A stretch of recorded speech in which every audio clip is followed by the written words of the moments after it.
shout from shadows like a ghost in chains. Galing kami sa isang barangay, Sulipan. Medyo bukid din sir yung may flood control. Hindi ba medyo weird na mga nasa bukid din yung mga flood control? Nasa? Bukid. Well, maraming ang ano eh. Maraming kahit sa design.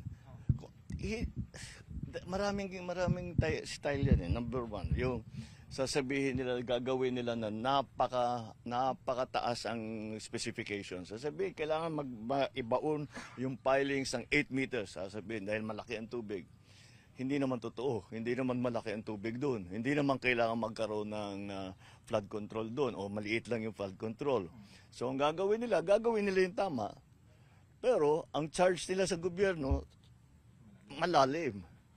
So, isa yun. Ito, yung ganito, ghost project, kahit na nakakompleto, etc. I-report nila sa public works, kompleto, walang ginawa.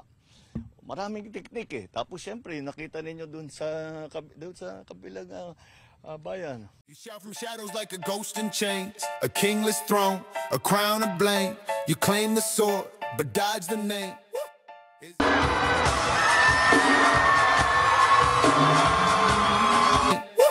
Is it courage, is it pride, or just a mask where fear can hide? Where's the dignity in a hollow crown when the fight's not fair and the man's not around? You call it justice, I call it shame. You're playing Caesar in a rigged up game. Oh yeah, a circle's drawn but you're stuck mid-spin.